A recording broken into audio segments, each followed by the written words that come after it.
سورہ کوثر. سورہ کوثر کا تعارف.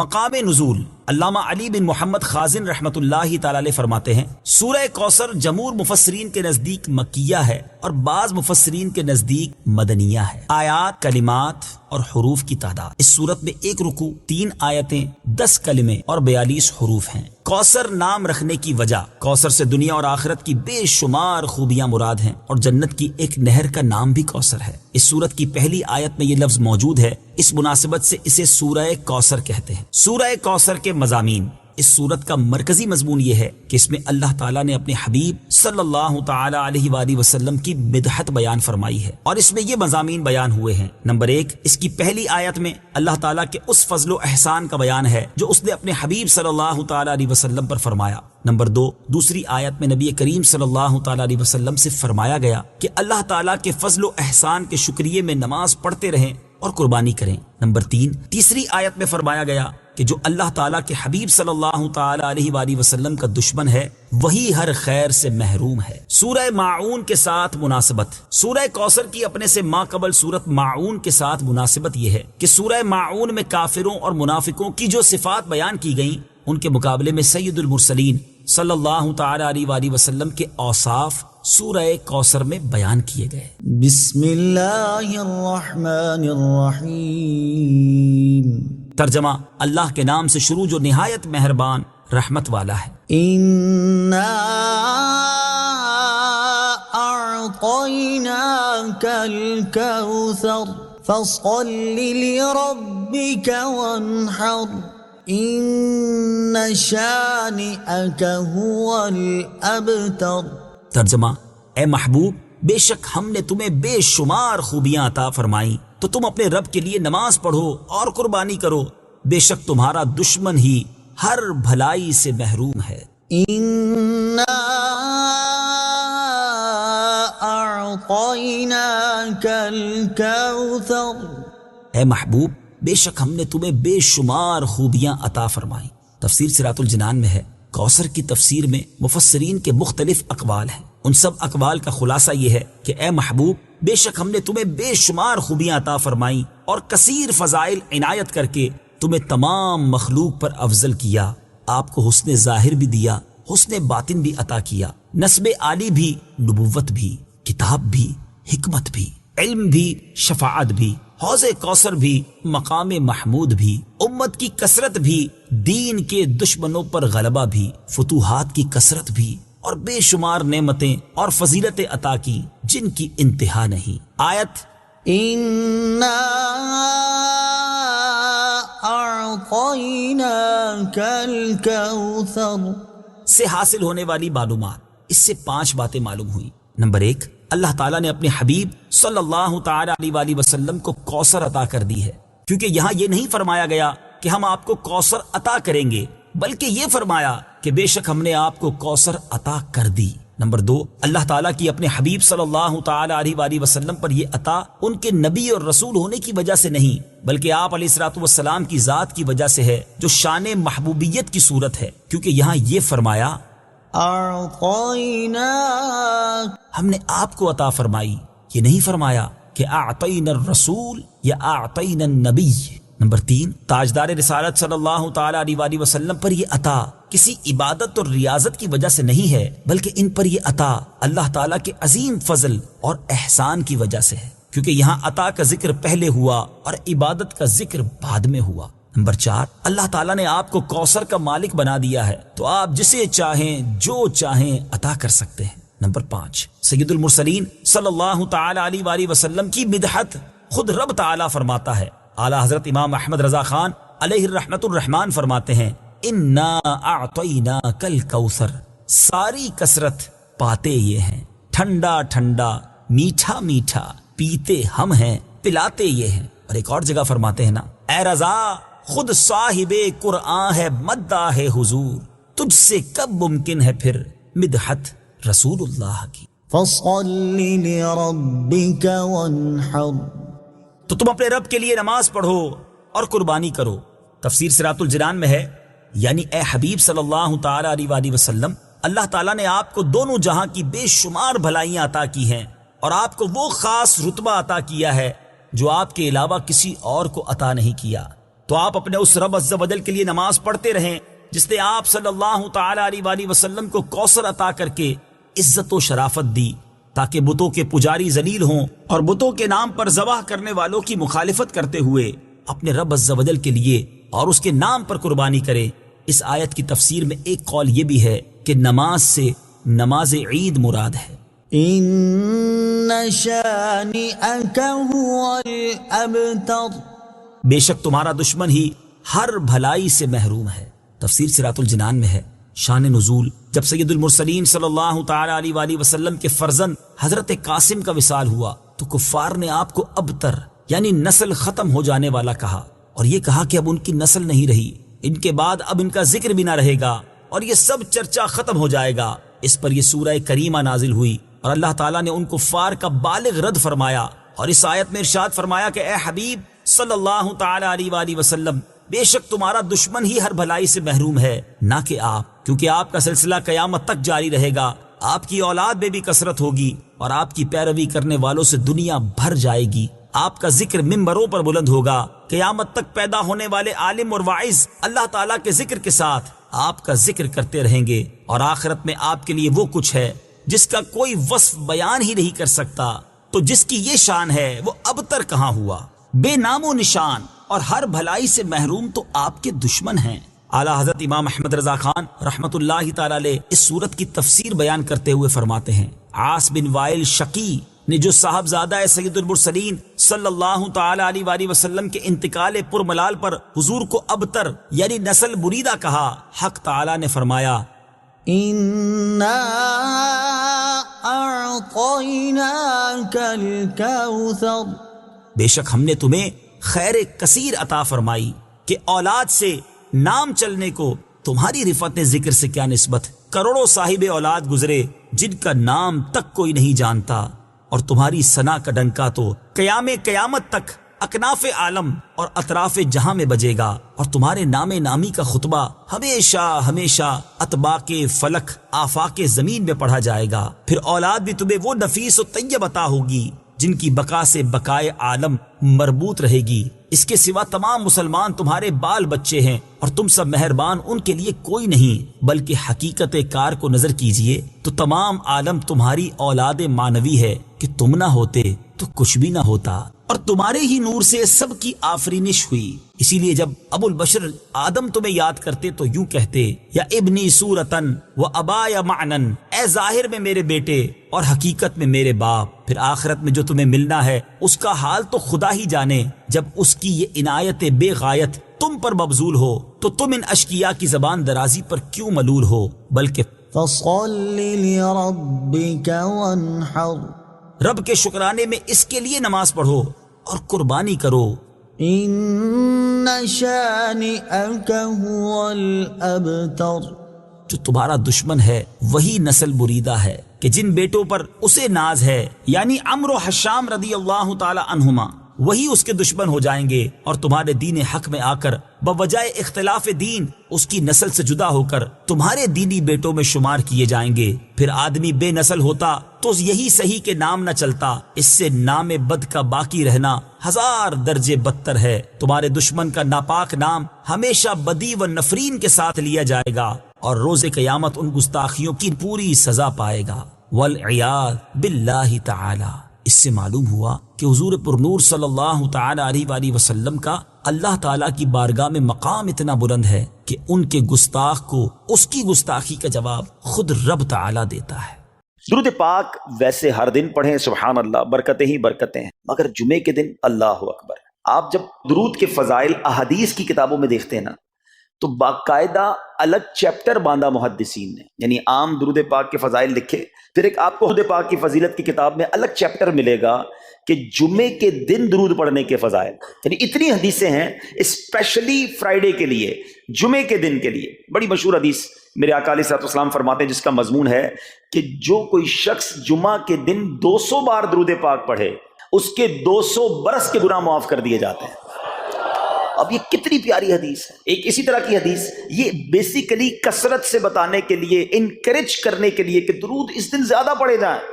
گناہوں کی معافی کا ایک ایسا سبحان اللہ سلسلہ ہے. ایک اور حدیث پاک ہے جس کا مضمون ہے جو جمعہ کے دن 80 بار درود پاک پڑھے اس کے 80 برس کے گناہ معاف کر دیے جائیں گے.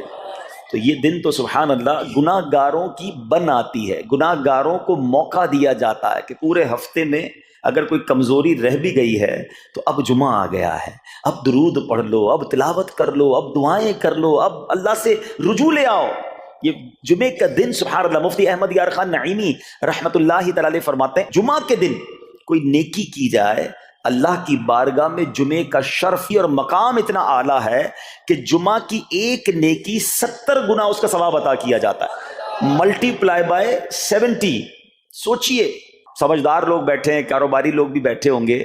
ہمارے یہاں نارملی سپر اسٹور پہ یا کسی جگہ پر مارکیٹس وغیرہ میں اسکیم لگتی ہیں, 25% discount, 50% discount, buy 1 get 1 free, ایک خریدو دوسرا فری. لوگ گرمیوں کی چیزیں سردیوں میں خرید لیتے ہیں. ارے بھائی ابھی تو گرمیاں, ابھی سے جیکٹ خرید دی ہے یار, سستا مل رہا تھا, ایک فری مل رہا تھا, سردیوں میں کام تو آئے گا نا, چلو لے لو بھائی. سردیوں میں گرمیوں کی چیزیں خرید رہے ہوتے ہیں, کیوں؟ سستا. ہم دنیا کے نفع کے لیے, دنیا کے بینیفٹ کے لیے ٹریول بھی کرتے ہیں, جا کر خرچ بھی کرتے ہیں. مجھے اچھی طرح یاد ہے افریقہ کے غالباً ایک ملک میں تھا, تو بارڈرز ملے ہوئے ہوتے ہیں. ہم بارڈر ہم نے کراس کیا, ایک ملک کا جیسی بارڈر کراس کیا.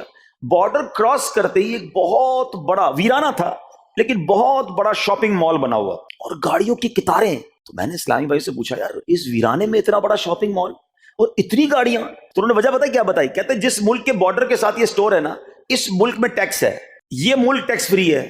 اچھا, اس ملک نے اپنے بزنس کو چلانے کے لیے اپنے ملک کے اندر مال بنے ہوں گے, ایک اسپیشل مال یہاں بنا دیا تاکہ اس ملک والے سفر کر کے آئیں اور پورے مہینے کا سامان اس سٹور سے لے کے واپس چلے جائیں, صرف ٹیکس بچانے کے لیے. ایک مہینے کا سامان, اچھا گاڑیوں کی لائنیں. اب بتاؤ یار, ہم دنیا کمانے کے لیے, سفر کرنے کے لیے تیار ہیں, نفع کمانے کے لیے وقت دینے کے لیے تیار ہیں. ہر جمعے اسکیم اناؤنس ہے, ایک نیکی کرو 70 گنا ثواب کماؤ گے. بتاؤ کیا ذہن ہونا چاہیے کہ یار بس جمعے کا دن تو قرآن پڑھوں گا, درود پڑھوں گا, صدقہ کروں گا. سبحان اللہ, ڈھونڈ ڈھونڈ کے ہمارے صحابہ علیہم رضوان ڈھونڈ ڈھونڈ کے نیک اعمال کرتے تھے کہ یہ بھی عمل کر لوں, یہ بھی کر لوں, اور جمعے کے دن اسپیشلی. تو اللہ کرے ذہن میں یہ بات بیٹھ جائے کہ میں نے جمعے کو زیادہ نیکیاں کرنی ہیں.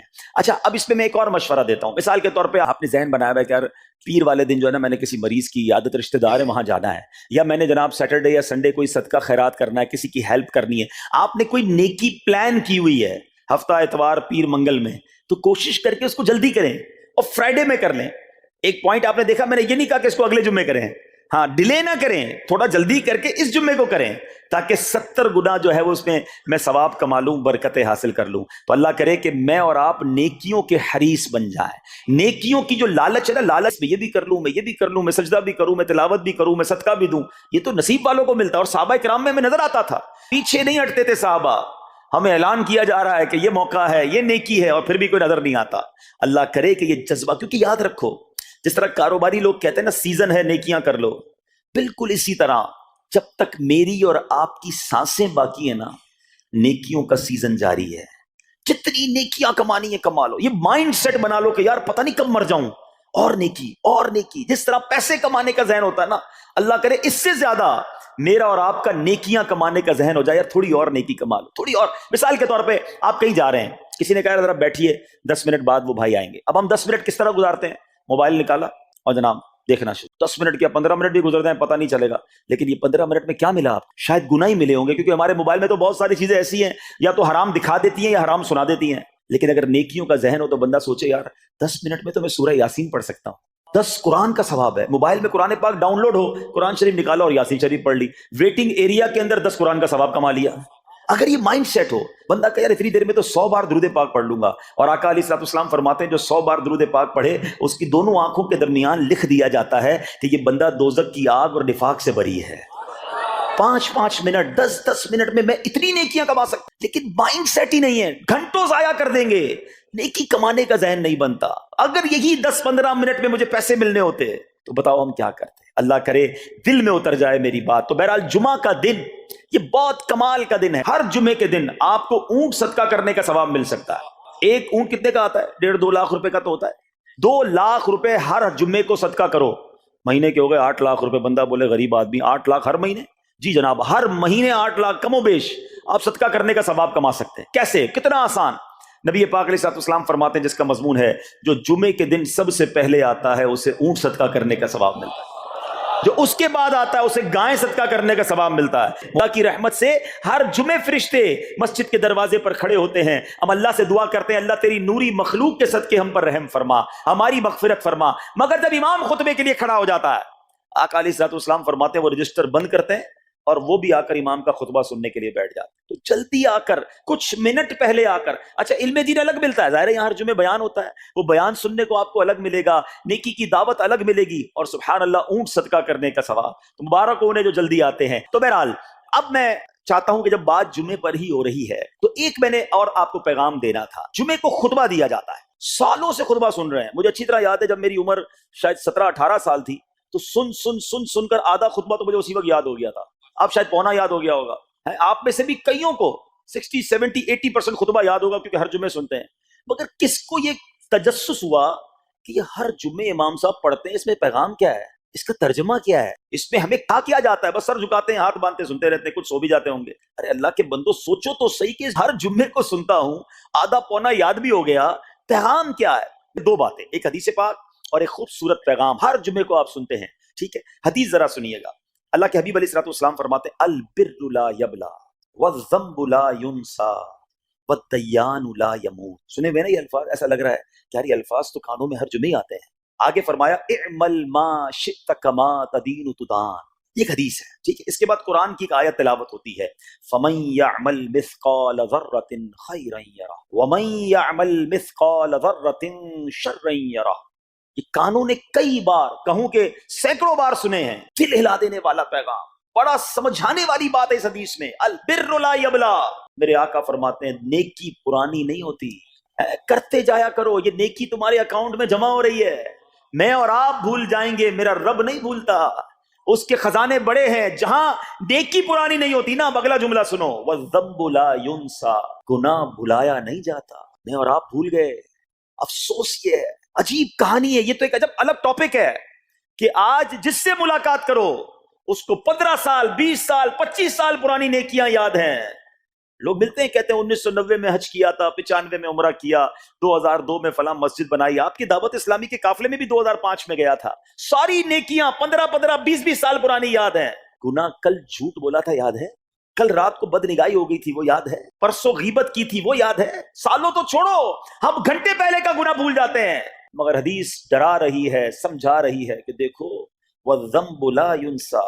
گناہ بھلایا نہیں جاتا. تم بھول گئے ہو مگر کہیں لکھا ہوا ہے، جواب دینا ہے. اور آگے فرمایا وَالدَّيَّانُ لَا يَمُوتُ. فرمایا کہ جو فیصلہ کرنے والا ہے اسے موت نہیں آتی. اللہ کو موت نہیں آنی، میں اور آپ مر جائیں گے. جس نے ڈیسیشن لینا ہے، جس نے فیصلہ کرنا ہے اسے موت نہیں آنی. پھر آگے فرمایا اعمل ما شئت کما تدین تدان. کر لے جو کرنا ہے، جیسی کرے گا. پھر قرآن کی یہ آیتیں سمجھا رہی ہیں وَمَن يَعْمَلْ مِثْقَالَ ذَرَّةٍ خَيْرًا يَرَهُ. جو ذرہ بھر نیکی کرے گا، بھلائی کرے گا، وہ دیکھے گا. وَمَن يَعْمَلْ مِثْقَالَ ذَرَّةٍ شَرًّا يَرَهُ. کہ جو ذرہ بھر برائی کرے گا. اتنا شاندار جمعے کا پیغام ہر جمعے خطبے میں دیا جاتا ہے. اللہ کرے یہ دل کی گہرائیوں میں اتر جائے. دروازہ بند کر کے، اندھیرا کر کے، اکیلے میں گناہ کرنے والا سوچے کہ ٹھیک ہے دنیا میں کوئی نہیں دیکھ رہا مگر میرا رب دیکھ رہا ہے. مجھے اس ذرہ بھر گناہ کا بھی جواب دینا پڑے گا. لوگ کہتے ہیں چھوٹی سی بات ہے یار، چھوٹا سا گناہ ہے، ٹھیک ہے چلتا ہے، سبھی تو کرتے ہیں. نہیں جناب، وہ نقطہ نواز ہے. وہ معاف کرنے پہ آئے تو 100 بندوں کے قاتل کو معاف کر دے، اور وہ پکڑنے پہ آئے تو ایک نقطے پر پکڑ فرما دے. ہمیں ڈرنا ہوگا، ہمیں خوف اپنے دل میں طاری کرنا ہوگا، کیونکہ یہ گناہ میری آخرت میں میری پکڑ کا سبب بن سکتا. بالکل اسی طرح چھوٹی چھوٹی نیکیاں سمجھ کے چھوڑ دیتے ہیں. یار سنت غیر موقدہ ہی ہے نا، نفل ہی تو ہے نا، سنت ہی تو ہے نا، ٹھیک ہے درود پڑھنا چاہیے، نہیں پڑھا تو کوئی بات نہیں. ارے یار کون اجتماع میں جائے، کون درس میں بیٹھے، صدقہ دینا کوئی واجب تو نہیں، زکات تو پوری دیتا ہوں. چھوٹی چھوٹی نیکیاں سمجھ کر چھوڑتے ہو. ارے وہ تو کتے کو پانی پلانے والے کو اس سبب سے بخش دیا کرتا ہے، راستے سے پتھر ہٹانے والے کو بخش دیا کرتا ہے. فرمایا نا البر لا یبلا. نیکی پرانی نہیں ہوگی، کرتے جایا کرو. اللہ کرے کہ یہ ذہن بن جائے کہ بس میں زیادہ سے زیادہ نیکی کروں، 2 لوگوں کے دلوں میں خوشی داخل کروں، مسلمانوں کی خیر خواہی کروں. اس ایک ہی حدیث پر، ان آیتوں پر میں مزید بھی بہت بات کر سکتا ہوں، لیکن میں نے اشارہ دیا کہ ضرور اس پر توجہ دیں. اور ایک شاندار پیغام ہر جمعے میں ہم سنتے ہیں، کیا شاندار وہ پیغام ہے. وہ پیغام ہے الا لا ایمان لمن لا محبت لا. یاد ہے سب کو؟ جمعے میں سنتے ہو نا؟ اور 3 بار کہتے ہیں امام صاحب الا لا ایمان لمن لا محبت لا، الا لا ایمان لمن لا محبت لا. کبھی تو امام صاحب کو روکتے، حضور یہ ہر جمعے کو پڑھتے بتائیں تو اس میں ہے کیا؟ نہیں، ہمیں کیا ضرورت ہے، بس جمعہ ہو گیا، بس ٹھیک ہے، ٹائم پورا ہو گیا، فرض پورا ہو گیا. ارے اللہ کے بندو سمجھو تو صحیح اس میں میسج کیا ہے. اللہ اکبر. سنو اس کا مطلب کیا ہے، سنو الا لا ایمان لمن لا محبت لا. سن لو، اس کا ایمان نہیں جس کے دل میں نبی پاک سے محبت نہیں. ایمان ہی نہیں ہے. ارے جس دل میں نبی پاک سے محبت نہیں اس کا ایمان ہی نہیں ہے.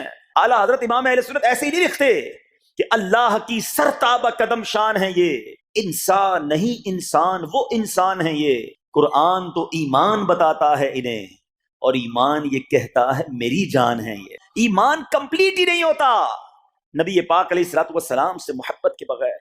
اور یہ بات ایسا لگتا ہے انفارچونیٹلی کہ غیر مسلم جانتے ہیں، تبھی تو وہ سازشیں کرتے ہیں. انہیں پتا ہے. آپ بتائیں دنیا کے کس ملک میں نماز روکی جاتی ہے؟ نہیں روکی جاتی.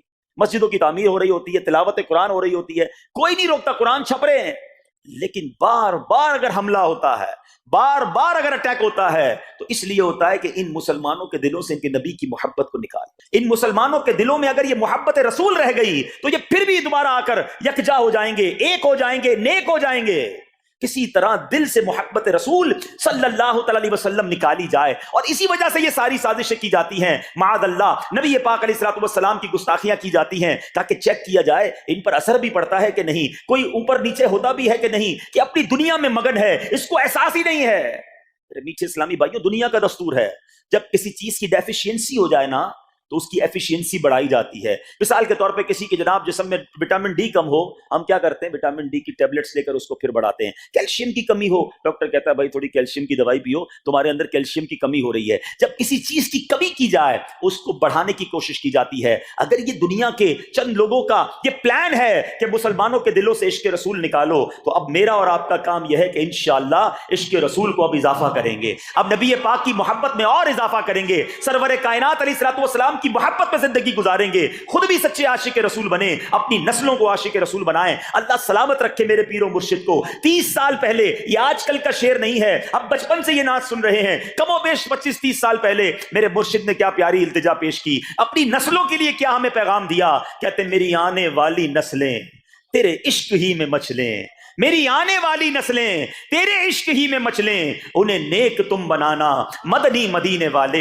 یہ ہے پیغام دعوت اسلامی کا کہ ہم بھی عاشق رسول بنیں، کسی صورت ہمارے دل سے عشق رسول کم نہ ہو، اور جناب ہماری نسلوں میں ہم عشق رسول اتاریں. تو مجھے اور آپ کو اس ڈیفیشینسی کو ایفیشینسی میں، اس میں اضافے کا اہتمام کرنا ہوگا. اب آئیے دیکھتے طریقے کیا ہیں، کیسے عشق رسول بڑھے گا، کیسے دلوں میں محبت رسول بڑھے گی. کیونکہ جمعے کا یہ اعلان ہر جمعے سنتے ہو، الا لا ایمان لمن لا محبت لا. وہ ایمان ہی کامل نہیں ہے، وہ ایمان ہی کمپلیٹ نہیں ہے جس دل میں عشق رسول نہیں ہے. تو عشق رسول بڑھے گا کیسے جناب؟ تو دنیا کا بڑا سمپل فارمولا ہے کہ عشق بغیر اطاعت کے کمپلیٹ ہی نہیں ہوتا. دنیا میں بھی آپ جس سے محبت کریں، ہو ہی نہیں سکتا کہ آپ جس سے محبت کریں اس کی بات نہ مانیں. کہ میں آپ سے محبت بڑی کرتا ہوں، مانوں گا ایک بھی نہیں آپ کی. نہیں جناب، جس سے محبت ہوتی ہے بندہ کہتا ہے آپ کے لیے جان حاضر. آپ حکم تو کریں، آپ کا فرمان سر آنکھوں پر. یہ دنیا کا دستور ہے. تو اگر آپ واقعی نبی پاک سے محبت کرتے ہیں یا سچے عاشق رسول بننا چاہتے ہیں تو پھر فرمان رسول پر عمل کرنا ہوگا، نبی پاک کے طریقے پر عمل کرنا ہوگا، اطاعت رسول کرنی ہوگی، تبھی آپ سچے عاشق رسول کہلائیں گے. یہ ہو نہیں سکتا کہ ایک طرف تو میں نعرہ لگاؤں کہ غلامی رسول میں موت بھی قبول ہے، دوسری طرف نبی پاک کا طریقہ قبول نہ ہو، نہ سچ قبول ہو، نہ مسلمانوں کی خیر خواہی قبول ہو، معاذ اللہ، نہ سنتیں قبول ہو، نہ نماز قبول ہو. جمعے کی نماز میں مسجدیں فل ہیں، کیا عصر کی نماز میں بھی ہوں گی؟ عصر فرض نہیں ہے؟ کیا مغرب فرض نہیں ہے؟ کیا عشاء فرض نہیں ہے؟ میرے آقا فرماتے ہیں جعلت قرۃ عینی فی الصلاۃ، کہ نماز میں میری آنکھوں کی ٹھنڈک ہے.